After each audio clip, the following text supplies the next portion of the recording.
Dear friends, today we are going to meditate a beautiful word that is from 1 John 5:4. ಪ್ರಿಯ ಸ್ನೇಹಿತರೆ, ನಾವು ಈ ದಿನ 1 ಯೋಹಾನ 5ನೇ ಅಧ್ಯಾಯ 4ನೇ ವಚನವನ್ನು ಧ್ಯಾನಿಸಲಿದ್ದೇವೆ. For everyone born of God overcomes the world. ದೇವರಿಂದ ಹುಟ್ಟಿರುವಂಥದ್ದೆಲ್ಲವೂ ಲೋಕವನ್ನು ಜಯಿಸುತ್ತದೆ. To be born of God is totally a new experience. ದೇವರಿಂದ ಹುಟ್ಟುವುದು ಅಂದರೆ ಒಂದು ನೂತನವಾದ ಅನುಭವವಾಗಿದೆ. God will not allow anything else inside us. ನಮ್ಮೊಳಗೆ ಬೇರೆ ಯಾವುದನ್ನೂ ಪ್ರವೇಶಿಸಲು ದೇವರು ಬಿಡುವುದಿಲ್ಲ. He will fill our vessel with himself. ನಮ್ಮ ಪಾತ್ರೆಯನ್ನು ಆತನು ತನ್ನಿಂದ ತುಂಬಿಸುತ್ತಾನೆ. When he will be inside us, we can overcome the world. ಆತನು ನಮ್ಮೊಳಗಿರುವಾಗ ನಾವು ಲೋಕವನ್ನು ಜಯಿಸಲು ಸಾಧ್ಯವಾಗುತ್ತದೆ. With God, you can change the world. ದೇವರೊಂದಿಗೆ ನೀವು ಲೋಕವನ್ನು ಬದಲಾಯಿಸಲು ಸಾಧ್ಯ. Again, in the next sentence it says, who is it that overcomes the world? ಮುಂದಿನ ವಚನವು ಹೇಳುತ್ತದೆ, ಯಾರು ಲೋಕವನ್ನು ಜಯಿಸುವರು ಎಂದು. Only the one who believes that Jesus is the Son of God. ಯೇಸುವು ದೇವರ ಮಗನೆಂದು ನಂಬಿದವರೇ ಅಲ್ಲದೆ ಲೋಕವನ್ನು ಜಯಿಸುವವರು ಇನ್ನಾರಿದ್ದಾರೆ? We have to just believe in Jesus. ನಾವು ಯೇಸುವನ್ನು ನಂಬಬೇಕಷ್ಟೇ. Then he comes and stays within us. ಆಗ ಆತನು ಬಂದು ನಮ್ಮೊಳಗೆ ವಾಸಿಸುವಾತನಾಗಿದ್ದಾನೆ. Every child of God overcomes the world. ಎಲ್ಲ ದೇವರ ಮಕ್ಕಳು ಲೋಕವನ್ನು ಜಯಿಸುವವರಾಗಿದ್ದಾರೆ. The principle which has overcome the world is our faith. ಲೋಕವನ್ನು ಜಯಿಸುವ ತತ್ವವು ಯಾವುದೆಂದರೆ ನಂಬಿಕೆಯೇ ಆಗಿದೆ. Just believe. ನಂಬಿರಿ ಅಷ್ಟೇ. Believe in Jesus. ಯೇಸುವನ್ನು ನಂಬಿರಿ. Just believe that Jesus is the Son of God. ಯೇಸುವು ದೇವರ ಮಗನೆಂದು ನೀವು ನಂಬಬೇಕಷ್ಟೇ. No one can enter the kingdom of God without the Son of God. ದೇವರ ಮಗನಾದ ಯೇಸುವು ಇಲ್ಲದೆ ಯಾರೂ ಕೂಡ ದೇವರ ರಾಜ್ಯವನ್ನು ಪ್ರವೇಶಿಸಲು ಸಾಧ್ಯವಿಲ್ಲ. He is the door. ಆತನೇ ಬಾಗಲಾಗಿದ್ದಾನೆ. He is the way. ಆತನೇ ಮಾರ್ಗವಾಗಿದ್ದಾನೆ. ಆತನೇ ಸತ್ಯವೂ ಜೀವವೂ ಆಗಿದ್ದಾನೆ. Through your faith, ನಿಮ್ಮಲ್ಲಿರುವ ನಂಬಿಕೆಯ ಮೂಲಕ you can overcome the world. ನೀವು ಲೋಕವನ್ನು ಜಯಿಸುವವರಾಗಿದ್ದೀರಿ. This world is so wicked. ಈ ಲೋಕವು ಬಹಳ ದುಷ್ಟತನದಿಂದ ತುಂಬಿದೆ. The prince of the world destroys everything that is in the world. ಲೋಕಾಧಿಪತಿಯು ಈ ಲೋಕದಲ್ಲಿರುವಂತಹ ಎಲ್ಲವನ್ನೂ ಕೂಡ ಕೆಡಿಸುತ್ತಾನೆ.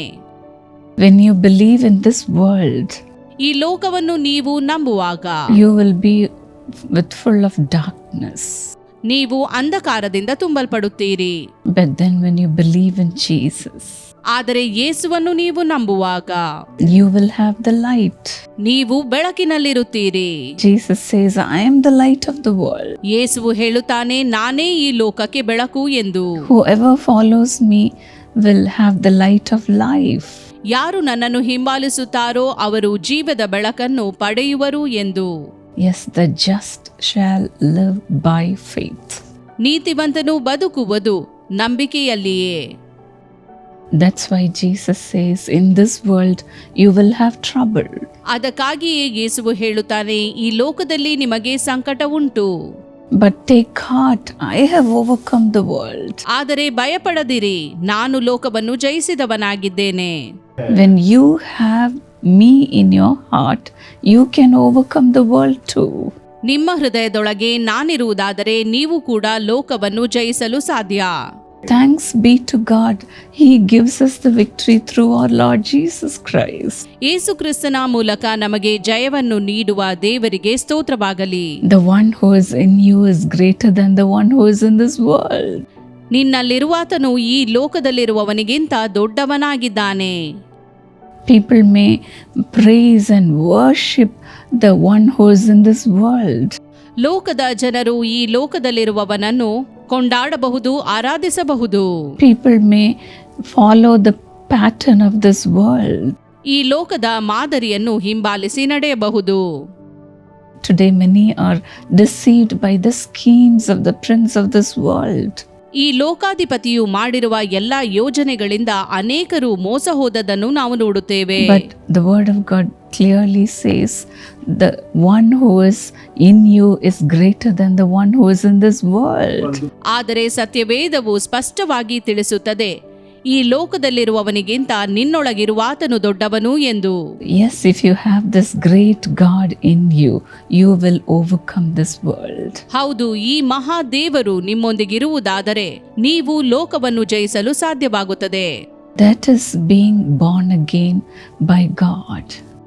ಇದುವೇ ದೇವರಿಂದ ಪುನಃ ಹುಟ್ಟುವುದು ಆಗಿದೆ. Our Lord Jesus, when he was speaking to Nicodemus in the night about the experience of being born again, ಯೇಸು ನಿಕೋದೇಮನೊಂದಿಗೆ ಆ ರಾತ್ರಿಯ ಜಾವದಲ್ಲಿ ಮಾತನಾಡುತ್ತಾ ದೇವರಿಂದ ಮತ್ತೆ ಹುಟ್ಟಿ ಬರುವ ಬಗ್ಗೆ ಹೀಗಂದನು.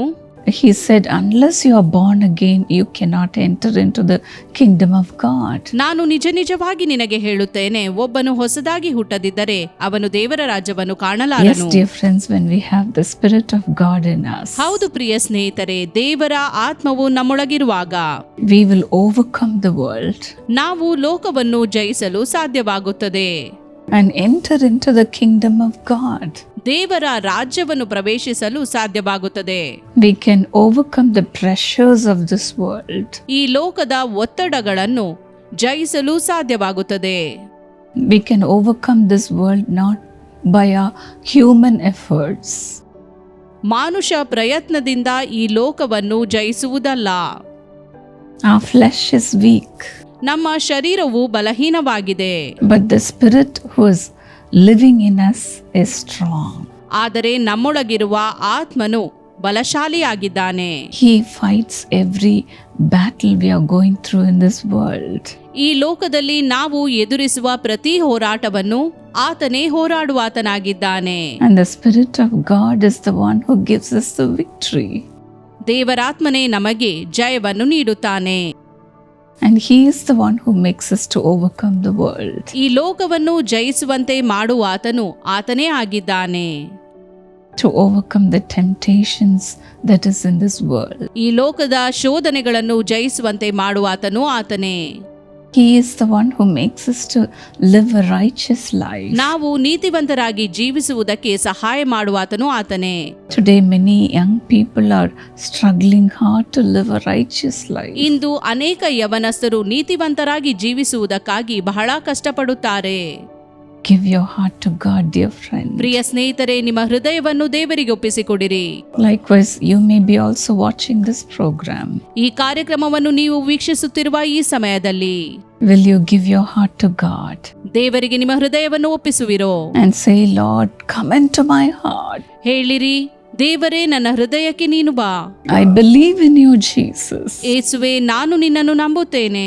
Help me to overcome all the temptation. ಎಲ್ಲ ಶೋಧನೆಗಳನ್ನು ಜಯಿಸಲು ನನಗೆ ಸಹಾಯ ಮಾಡು ದೇವರೇ. Help me, Lord, to live a righteous life. ನಾನು ನೀತಿವಂತನಾಗಿ ಜೀವಿಸಲು ನನಗೆ ಸಹಾಯ ಮಾಡು. Even now, God is listening to you. ಈಗ ದೇವರು ನಿಮ್ಮ ಮೊರೆಯನ್ನು ಲಾಲಿಸುತ್ತಿದ್ದಾನೆ. Whoever you may be, ನೀವು ಯಾರೇ ಆಗಿರಬಹುದು, whoever you may be, ask God to come and live in your heart. ನೀವು ಯಾರೇ ಆಗಿರಬಹುದು, ದೇವರೇ ನನ್ನ ಹೃದಯಕ್ಕೆ ಬಾ ಎಂದು ಬೇಡಿಕೊಳ್ಳಿರಿ. Let me pray for you. ನಾನು ನಿಮಗೋಸ್ಕರ ಪ್ರಾರ್ಥಿಸುತ್ತೇನೆ. Heavenly Father, ಸ್ವರ್ಗೀಯ ತಂದೆಯೇ, Lord, you have clearly said that whoever is born of God will overcome the world. ನೀನು ಸ್ಪಷ್ಟವಾಗಿ ಹೇಳಿದ್ದಿ, ದೇವರಿಂದ ಹುಟ್ಟಿರುವಂತವರು ಲೋಕವನ್ನು ಜಯಿಸುತ್ತಾರೆ ಎಂದು. Those who are watching this program, let them have this experience, oh God. ಈ ಕಾರ್ಯಕ್ರಮವನ್ನು ವೀಕ್ಷಿಸುತ್ತಿರುವ ಪ್ರತಿಯೊಬ್ಬರೂ ಕೂಡ ಈ ಅನುಭವವನ್ನು ಪಡೆಯಲಿ. Lord, you have promised us saying, I will pour out my spirit upon all flesh. ನೀನು ಹೇಳಿದ್ದಿ, ನೀನು ಎಲ್ಲರ ಮೇಲೆ ನಿನ್ನ ಆತ್ಮವನ್ನು ಸುರಿಸುತ್ತೀ ಎಂದು. Lord, whoever it may be, ಅದು ಯಾರೇ ಆಗಿರಬಹುದು, fill them with your spirit, Lord. ನಿನ್ನ ಆತ್ಮನಿಂದ ಅವರನ್ನು ತುಂಬಿಸು ದೇವರೇ. Lord, you are greater than the one who is living in this world. ಈ ಲೋಕದಲ್ಲಿರುವವನಿಗಿಂತ ನೀನು ದೊಡ್ಡವನಾಗಿದ್ದಿ ದೇವರೇ. Let the great God come and live in every heart, oh God. ಆ ದೊಡ್ಡ ದೇವರು ಬಂದು ಎಲ್ಲರ ಹೃದಯಗಳಲ್ಲಿ ವಾಸ ಮಾಡಲಿ. Fill them, Lord. ಅವರನ್ನು ತುಂಬಿಸು ದೇವರೇ. Let them have the experience of being born again. ದೇವರಿಂದ ಹುಟ್ಟಿರುವ ಅನುಭವವು ಅವರಿಗಾಗಲಿ ಎಂದು ಬೇಡುತ್ತೇನೆ. Lord, without you they cannot go into heaven. ನೀನಿಲ್ಲದೆ ಅವರು ಪರಲೋಕ ರಾಜ್ಯವನ್ನು ಪ್ರವೇಶಿಸಲು ಸಾಧ್ಯವಿಲ್ಲ. Lord, be thou moved with compassion and fill them with your spirit, Lord. ಕರುಣೆಯಿಂದ ತುಂಬಿದವನಾಗಿ ಅವರನ್ನು ನಿನ್ನ ಆತ್ಮನಿಂದ ತುಂಬು. Even in this world, Lord, help them to overcome all the pressures and hardships that they are going through.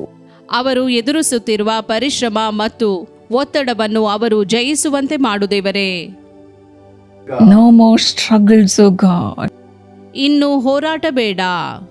Deliver your people, Lord. ನಿನ್ನ ಜನರನ್ನು ವಿಮೋಚಿಸು ದೇವರೇ. Where the Spirit of the Lord is, there is deliverance. ದೇವರಾತ್ಮನು ಎಲ್ಲಿದ್ದಾನೋ ಅಲ್ಲೇ ಬಿಡುಗಡೆ. Deliver them, Lord, ಅವರನ್ನು ಬಿಡುಗಡೆ ಮಾಡು. from the wicked devil, ಕೆಡುಕನಾಗಿರುವ ಸೈತಾನನಿಂದ, from the wicked practices, O God. ದುಷ್ಟ ಅಭ್ಯಾಸಗಳಿಂದ ಅವರನ್ನು ದೂರವಿರಿಸು. Lord, deliver them from all the temptations, ಎಲ್ಲ ಶೋಧನೆಗಳಿಂದ ಅವರನ್ನು ಬಿಡಿಸು ದೇವರೇ. from all the deceptions. ಎಲ್ಲ ವಂಚನೆಗಳಿಂದ Bring them out of it, O God. ಅದರಿಂದ ಅವರನ್ನು ಹೊರಗೆ ತಾ ದೇವರೇ. Lord, help them to overcome everything.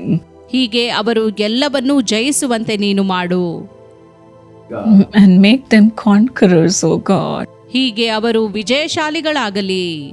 Thank you, Lord. ಸ್ತೋತ್ರ ದೇವರೇ. Thank you, Lord, for giving them the success. ಅವರಿಗೆ ಯಶಸ್ಸನ್ನು ದಯಪಾಲಿಸುವುದಕ್ಕಾಗಿ ಸ್ತೋತ್ರ. Victory over the pressures of this world. ಈ ಲೋಕದ ಒತ್ತಡಗಳಿಂದ ಅವರಿಗೆ ಜಯವನ್ನು ನೀಡುವುದಕ್ಕಾಗಿ. Take us all to heaven, Lord. ನಮ್ಮೆಲ್ಲರನ್ನು ಪರಲೋಕಕ್ಕೆ ನೀನು ಕರೆದೊಯ್ಯು ದೇವರೇ. As you are coming soon, ನೀನು ಬೇಗನೆ ಬರಲಿರುವುದರಿಂದ prepare us, O God. ನಮ್ಮನ್ನು ಸಿದ್ಧಪಡಿಸು. Fill us with the gifts of the Holy Spirit. ಪವಿತ್ರಾತ್ಮನ ವರಗಳಿಂದ ನಮ್ಮನ್ನು ತುಂಬಿಸು. And use every one of us, Lord. ನಮ್ಮೆಲ್ಲರನ್ನು ನೀನು ಉಪಯೋಗಿಸು ದೇವರೇ. Thank you, Lord. ಸ್ತೋತ್ರ ದೇವರೇ. In Jesus' name. ಯೇಸುವಿನ ನಾಮದಲ್ಲಿ amen. God bless you, dear friends. ದೇವರು ನಿಮ್ಮನ್ನು ಆಶೀರ್ವದಿಸಲಿ ಸ್ನೇಹಿತರೆ. We are wiping away the tears of the people every month through 150 programs each month. ಪ್ರತಿ ತಿಂಗಳು 150 ಕಾರ್ಯಕ್ರಮಗಳ ಮೂಲಕ ನಾವು ಅನೇಕರ ಕಣ್ಣೀರುಗಳನ್ನು ಒರೆಸುತ್ತಿದ್ದೇವೆ. We cater to the Tamil speaking people, Hindi, Telugu, Malayalam. Tamil, Hindi, Telugu, Malayalam ಮತ್ತು ಕನ್ನಡ ಭಾಷೆಯಲ್ಲಿ ಕಾರ್ಯಕ್ರಮಗಳನ್ನು ಪೂರೈಸುತ್ತಾ ಇದ್ದೇವೆ. We have to spend a lot for these programs. ಈ ಕಾರ್ಯಕ್ರಮಗಳಿಗಾಗಿ ನಮಗೆ ಬಹಳ ಖರ್ಚು ವೆಚ್ಚಗಳು ತಗುಲುತ್ತವೆ. We need so many sponsors. ಇದಕ್ಕಾಗಿ ನಮಗೆ ಪ್ರಾಯೋಜಕರ ಅಗತ್ಯತೆಯೂ ಇರುತ್ತದೆ. As you would be celebrating your birthday or wedding anniversary or any celebrations. ನಿಮ್ಮ ಜನ್ಮದಿನ, ಮದುವೆಯ ವಾರ್ಷಿಕೋತ್ಸವ, ಹೀಗೆ ಯಾವುದೇ ಆಚರಣೆಗಳು ಆಗಿರಬಹುದು. Remember us and please come forward to sponsor a program. ದಯವಿಟ್ಟು ನಮ್ಮನ್ನು ನೆನಪಿಸಿಕೊಳ್ಳಿ ಮತ್ತು ಈ ಕಾರ್ಯಕ್ರಮಗಳ ಪ್ರಾಯೋಜಕರಾಗಿ ಮುಂದೆ ಬನ್ನಿರಿ. It will be so helpful to wipe away the tears of millions. ಮಿಲಿಯಗಟ್ಟಲೆ ಜನರ ಕಣ್ಣೀರನ್ನು ಒರೆಸಲು ಇದು ಸಹಾಯಕವಾಗಿದೆ. Will you come forward to help us? ನೀವು ಮುಂದೆ ಬಂದು ನಮ್ಮ ಸೇವೆಗೋಸ್ಕರ ಸಹಾಯ ಮಾಡುವಿರೋ? If you help build the kingdom of God, the Lord will build your house. ನೀವು ದೇವರ ರಾಜ್ಯವನ್ನು ಕಟ್ಟುವುದಕ್ಕೆ ಸಹಾಯ ಮಾಡುವುದಾದರೆ ದೇವರು ನಿಮ್ಮ ಮನೆಯನ್ನು ಕಟ್ಟುವನು. If you want to help us, please contact our Jesus Calls Prayer Tower, which is close to you. ನೀವು ಸಹಾಯ ಮಾಡಲು ಇಚ್ಛಿಸುವುದಾದರೆ ನಿಮ್ಮ ಹತ್ತಿರವಿರುವ ಪ್ರಾರ್ಥನಾ ಗೋಪುರಕ್ಕೆ ನೀವು ಭೇಟಿ ನೀಡಿರಿ. You can contact us through our website jesuscalls.org. jesuscalls.org ಎಂಬ ನಮ್ಮ ವೆಬ್ಸೈಟ್ಗೆ ಸಂಪರ್ಕಿಸುವ ಮೂಲಕ ಕೂಡ ನೀವು ಸಹಾಯ ಮಾಡಬಹುದು. You can even donate through this website. ವೆಬ್ಸೈಟ್ನ ಮೂಲಕ ಕೂಡ ನೀವು ದಾನ ಕೊಡಬಹುದು. Our phone number is 9500127277. ನಮ್ಮ ದೂರವಾಣಿ ಸಂಖ್ಯೆ 9500127277. Sponsor a TV program and be blessed. ನಮ್ಮ ದೂರದರ್ಶನ ಕಾರ್ಯಕ್ರಮಗಳ ಪ್ರಾಯೋಜಕರಾಗಿ ಆಶೀರ್ವಾದ ಹೊಂದಿರಿ. God bless you. ದೇವರು ನಿಮ್ಮನ್ನು ಆಶೀರ್ವದಿಸಲಿ.